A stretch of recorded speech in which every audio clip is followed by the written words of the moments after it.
ପୁଅ ବଜାର ଆଡ଼େ ଯାଉଛୁ କିରେ? ଛେନାପୋଡ଼ ଟିକେ ଆଣିଥାନ୍ତୁ, ଭାରି ମିଠା ଖାଇବାକୁ ମନ ହଉଛି। ନାଇଁ ବାପା ନାଇଁ, କିଛି ଛେନାପୋଡ଼ ଅଣା ହେବନି। ତମକୁ ଡାଇବେଟିସ୍ ହେଇଛି ପରା, ଆଉ ଥରେ ଛେନାପୋଡ଼ ଖାଇଲେ ଡାଇବେଟିସ୍ ବଢ଼ିଯିବ ତମର। ଘର ସାରା ମୁତି ମୁତି ଘର ଦୁର୍ଗନ୍ଧରେ ନାକ ଫାଟିଗଲାଣି ମୋର। ମିଠା ଖାଇବାକୁ ଆଙ୍କର ମନ ହଉଛି। ବାପା ଛାଡ଼ି ଚାଲିଗଲେ ଏ ଦୁନିଆରୁ ବାପା।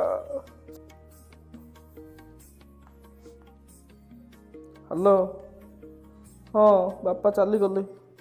ଭୋଜି ଭାତରେ ଭସେଇ ଦେବା ଗାଁରେ। ଗାଁରେ ଏମିତି କିଏ ଭୋଜି କରୁନଥିବ ଆଉ।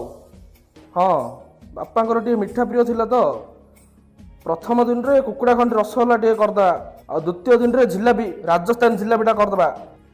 ବାରେ ଦୁନିଆ ବା। ବାପା ବଞ୍ଚିଥାଉ ଥାଉ ମିଠା ଟିକେ ମାଗିଲା ଯେ ଦେଲେନି, ମଲା ପରେ କ୍ଷୀରି ପୁରୀରେ ଭସଉଛନ୍ତି।